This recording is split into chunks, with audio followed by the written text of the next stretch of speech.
Welcome to Life Recovery Today with Stephen Arterburn. In the next half hour, you'll obtain insights and tools to transform your life using the biblical principles found in the 12-step program. We believe everyone can benefit from a life recovery experience because we all have struggles in life.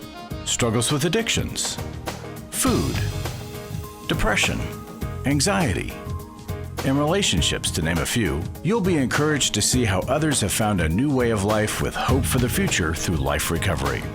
Your host is Steve Arterburn, founder of New Life Ministries and Women of Faith, author of over 100 books, and teaching pastor at Northview Church in Carmel, Indiana, one of the 20 largest churches in America.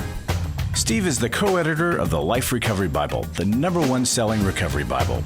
With over 3 million copies sold, this is the Bible given to inmates by Prison Fellowship and the Pew Bible for the Salvation Army. Now here's Steve. Hi there. Welcome to Life Recovery Today. Steve Arterburn here, and we have a brand new format. I think you're going to like it. I hope that you do.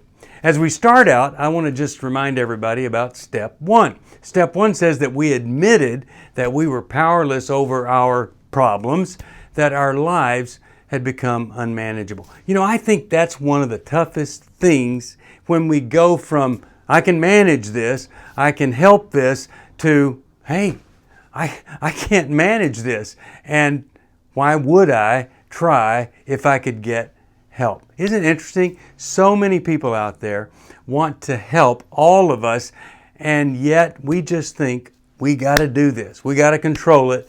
We got to manage it. Well, what a great thing when we wake up to the reality of our lives. There are people that never ever get there. If you can't, ask somebody to tell you the truth about yourself. Well, today I said we've got a new format. Dr. Alice Benton is on New Life Live all the time. She's a great psychologist and co-host with me frequently on the radio broadcast. And she and I just completed a book. It's going to come out in August, and the title of that book is Understanding and Loving Our Kids in a Screen-Saturated World. I mean, it's kind of a must-read for every parent. She's humble and brilliant. It's a great combination. And she really does understand the desire for people to hurt themselves, self-harm, and she has a great way of dealing with it, and she just knows what can be done to help. If you've ever dealt with a child who wanted to cut themselves, harm themselves, it is so painful to see them in this place. And of course, you're wondering, what did I do wrong? How did I lead to this? But so many times, the traumatized child will then try to inflict more trauma on themselves. My wife has been helping folks for a very, very long time. And we had a young woman living with us who would cut herself. She really just to feel alive. You know, one of the things she said, I am the least valuable person on the planet because I am a rape baby. And she says, even Christians will say, well, no abortion except if the woman has been raped, and then just throw that child away. She said, I wouldn't be here if they had. She cut herself just to feel sometimes relief from the chemicals afterwards. And my wife said, hey, next time you feel tempted, I want to join you. I want to be part of it. I want to be there with you. Next time it happened, she asked my wife to be there. She went through the whole thing with her, and guess what? She didn't cut. She didn't cut. She didn't have a need to cut because there was a connection. It's a pretty powerful story to me. Well, when it comes to cutting, it is so tough. So I want you to watch from an expert, from somebody that's been there, that knows this. And this is a great video from Alice. And you know, I'd love to hear from you. And you can always drop us a note, or you could give us a call. newlife.com is a great place to do that, or you can call 1-800-NEW-LIFE. But we want to help you as you're trying to deal with anything, whether it's cutting or any area where somebody needs recovery. So, Dr. Alice Benton on self-harm. Hello. I am Dr. Alice Benton. I'm one of the co-hosts on New Life Live. We're going to talk about a difficult topic today. We're going to delve into the mind of a cutter. This is such an important topic because the prevalence of self-harm is increasing dramatically. There's been a concerning increase in self-harm behavior. We're going to look at why it happens, why someone would have the urge to purposefully self-harm, and what we can do about it. Perhaps surprisingly to any of you who have never engaged in self-harm, it's a relief to the person that does it. It's a distraction, it's a comfort, it's a rush, and it's a way to control their uncontrollable emotional pain and their inner turmoil. And I'm going to give a definition of self-harm. Most self-harm, especially what we'll be talking about today, is actually not suicidal, although it's always important to check and to ask about thoughts of suicide. But the kind of self-harm that we'll be discussing tends to be non-suicidal intent.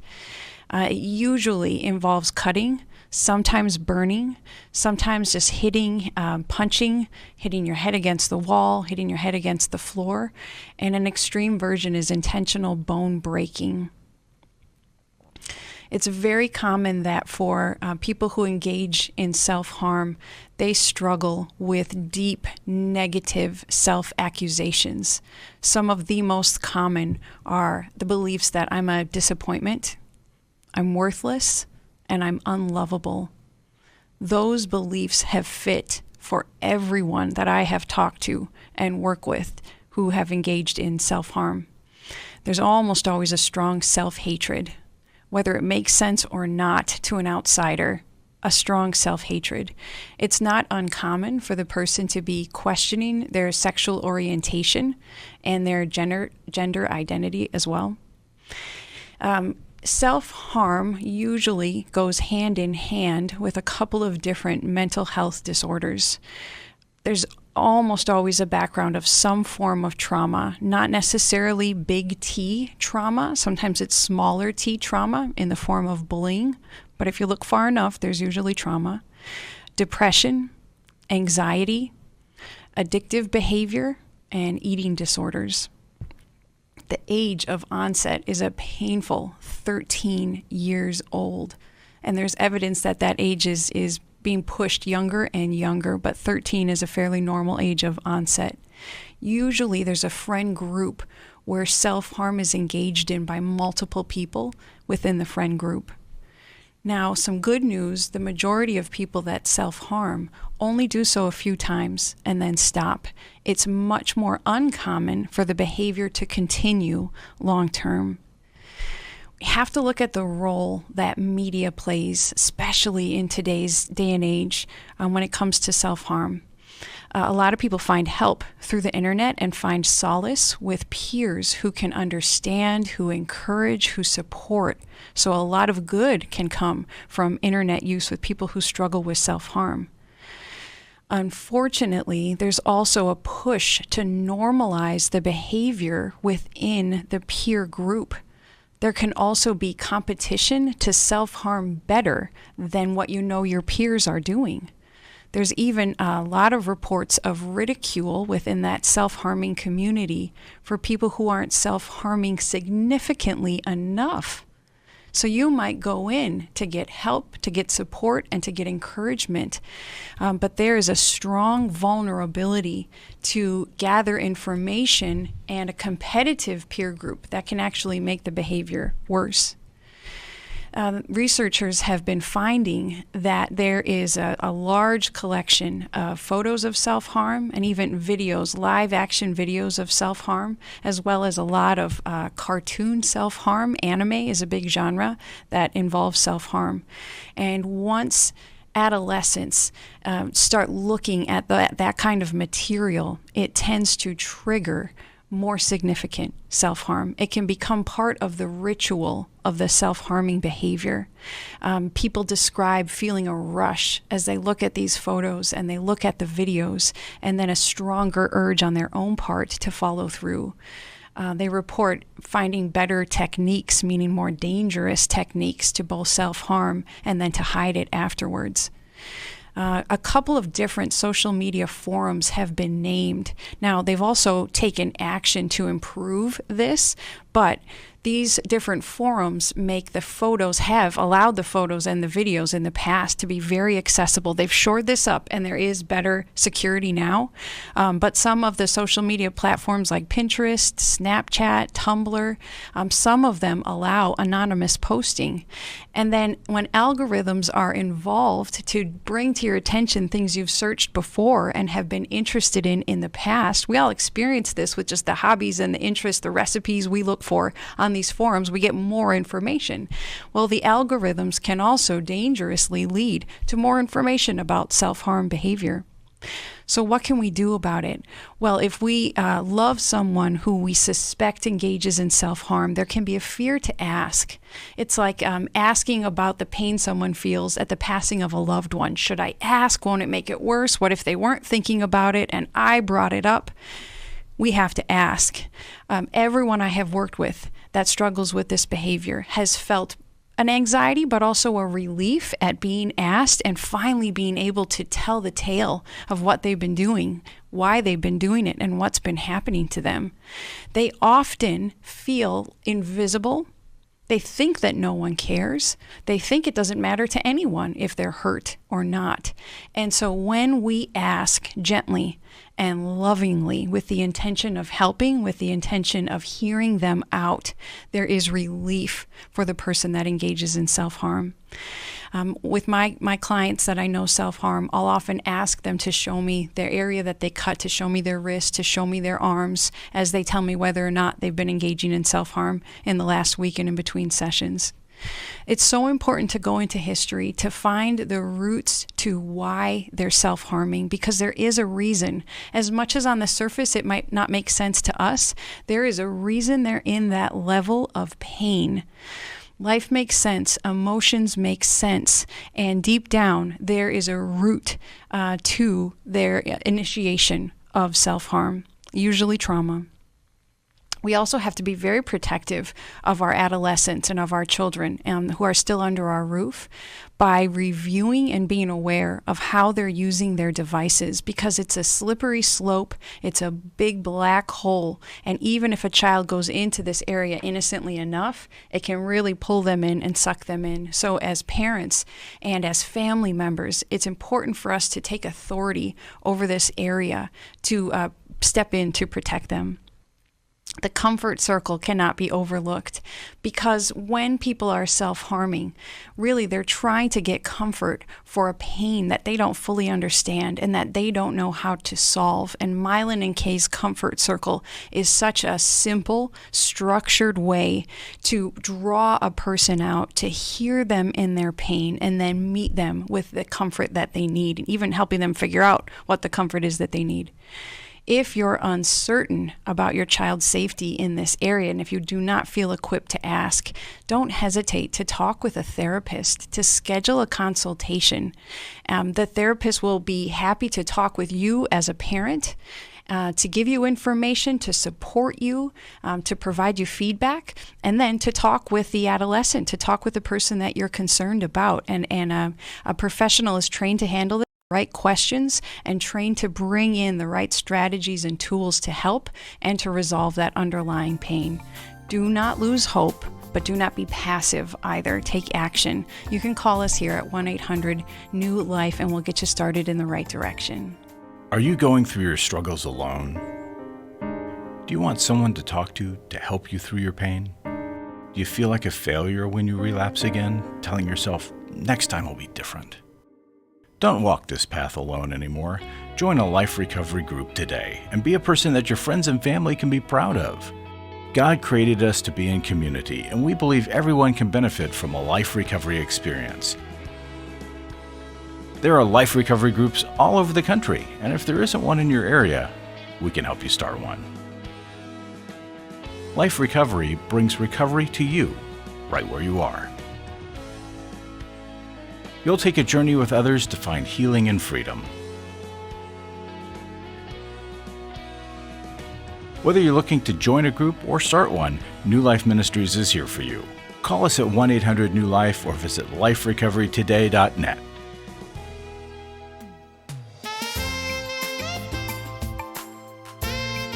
Welcome back to Life Recovery Today. Steve Arterburn here. On New Life Live, we often hear people who are either struggling with depression or they've got a loved one that's really depressed. Well, you know, Life Recovery can provide the structure for dealing with depression. In fact, we have a workbook on depression. It's taking Life Recovery in the 12 steps, and it's helping you deal with depression. And if you have a friend to go through this with you, it can really help you deal with depression. Or, as you're going to hear, in a group can really be helpful. Well, I want you to hear from Alice again, Dr. Alice Benton, where she talks on depression, and she's sharing the signs of depression and how community can really help us in dealing with depression. When I was struggling with a deep depression, guess what I didn't want to do? I didn't want to get out of bed, and I sure didn't want to be in a group of people. Now, here's the thing, that somehow we need to help people see that if you're going to get better, you have to do exactly the opposite thing that you feel like doing. Well, in this day and age, where we've gone from people believing that truth is the priority to feelings are the priority, we can really get caught up in, well, if I don't feel like doing something, I'm not going to do it. But I'll tell you, I didn't feel like getting out of bed. Sometimes it'd take till 1 o'clock. I didn't feel like being with other people. And sometimes it would take all day to get ready for it. But when we enter into community, all of a sudden, life is not quite as dark as it was before. So here's Dr. Alice Benton on depression and community. I'm going to talk with you today about depression and community. First, we're going to look at the symptoms of depression so that you can evaluate for yourself or for your loved ones if you're seeing or experiencing some of these signs. And then we're going to talk about the importance of community and how community can break through depression. It's like light breaking into the darkness. So first of all, symptoms of depression. It's usually multiple symptoms taking place more days than not over a 2-week period, including a low mood, a depressed mood, sadness, usually tearfulness. Sometimes the tearfulness feels inexplicable, doesn't seem to make sense at the time and in the circumstance. Feeling like a failure, feeling like a disappointment to the important people in your life. Disturbed appetite. It can be an increase in appetite, loss of appetite. Disturbed sleep, and this can also go to either extreme, whether it's excessive sleep and usually waking up and not feeling refreshed, or struggling to get to sleep, struggling to stay asleep. Thoughts of worthlessness, hopelessness about the future, an inability to see a light at the end of the tunnel. Loss of energy, low energy, lack of motivation. Usually there's an agitation and an irritability, a touchiness. Thoughts of death are altogether too common, and this can be a scary topic to touch on, but I'm going to go into a little bit more detail and differentiate some of the different kinds of thoughts of death that people have. There can also be fantasies about running, just getting away from this life, this version of this life, and starting over somewhere else. And again, for a full clinical depression, the majority of these symptoms have to continue to take place more days than not over about a 2-week span of time. And it's common to have episodes of depression where you might have 2 weeks of this, you feel a little bit better, and then it comes around again. So I'm going to differentiate between morbid thoughts and suicidal thoughts. Morbid thoughts are more common, and they're associated with a lower risk level. Morbid thoughts tend to be, I don't want to wake up anymore, wish I could fall asleep and just wouldn't wake up the next morning, or I wish God would take me now. I pray that God would just take me and end my life. But it does not include active thoughts of taking one's life. It's wishing your life would end. And then there are suicidal thoughts, passive suicidal thoughts, and active suicidal thoughts. The passive category is a wish that something would happen to you to take your life. So I visualize getting hit by a car. I wish I would get into a car accident, but I'm not going to take action to initiate the accident. An active suicidal thought is the most dangerous category, and it shows a much higher risk level, which is the thoughts and the fantasies of what you could do to take your own life and thinking out different scenarios of how you would go about doing that. The difficulty in this, one of many, is that it can be so embarrassing and shameful even to admit to oneself of having the suicidal thoughts, let alone bringing that into relationship. But we're going to see how it is key to bring it into relationship. Now, a couple of things that really exacerbate these symptoms that we've been talking about is ongoing sleep deprivation, which can actually lead to psychosis if it happens long enough, and it doesn't take very long. Even just a couple of weeks of extreme sleep deprivation can lead to psychosis. Substance use certainly exacerbates the depressed mood, but also can make a person more vulnerable to following through on the thoughts of suicide. And the one I really want to lean into is isolation, because again, the shame and the embarrassment and the belief of I'm probably the only one feeling this way and feeling this bad, and nobody cares, and nobody wants to hear my sob story, and I don't want to be a burden to anybody else around me. All these thoughts and this shame can keep a person quiet in their depression.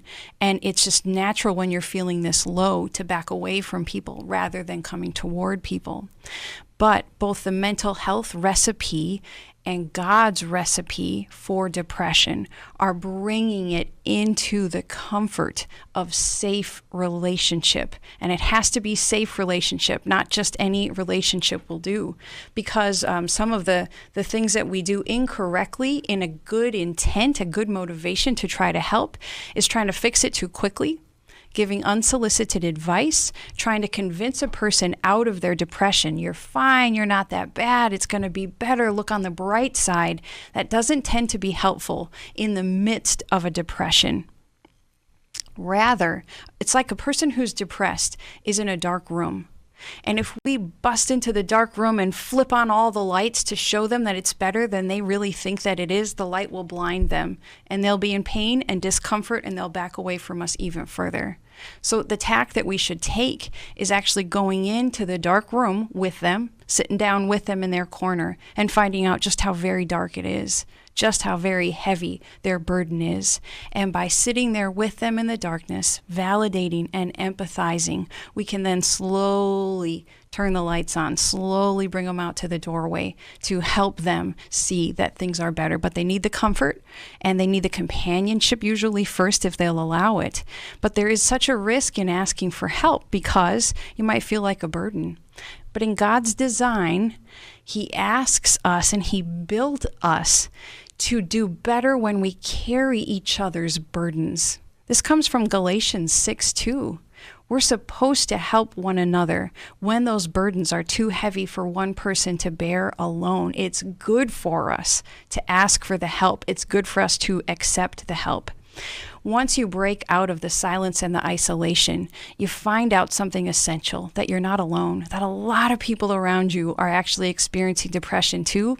The morbid thoughts and the suicidal thoughts are not uncommon, and they've really increased in this past year as well. You're not alone. And when you start to hear from other people, I know what you mean. Me too. It is a bolster, it's a comfort, and it strengthens you. God also gives us a couple of spiritual practices that even whether or not you're a believer, these are put into practice as well, just in the secular mental health world, because they work. Depression can be rooted in the guilt that you feel for things you have truly done wrong. And so confessing that to other safe people is a step out of the darkness.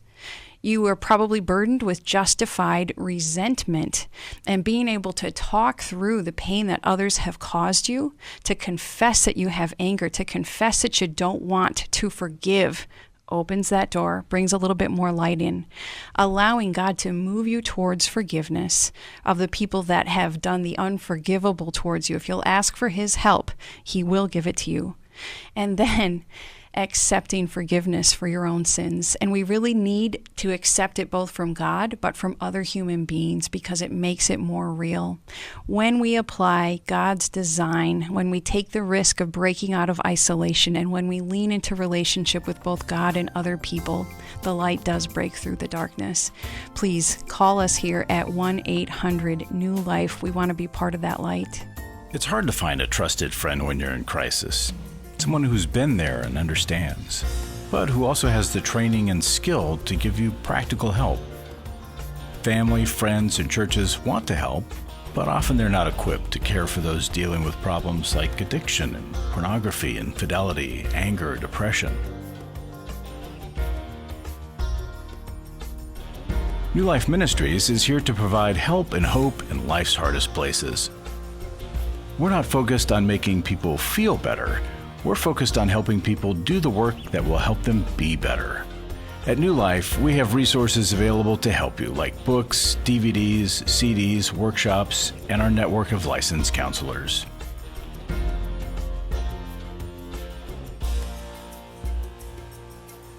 If you need help, call 1-800-NEW-LIFE and begin your new life today.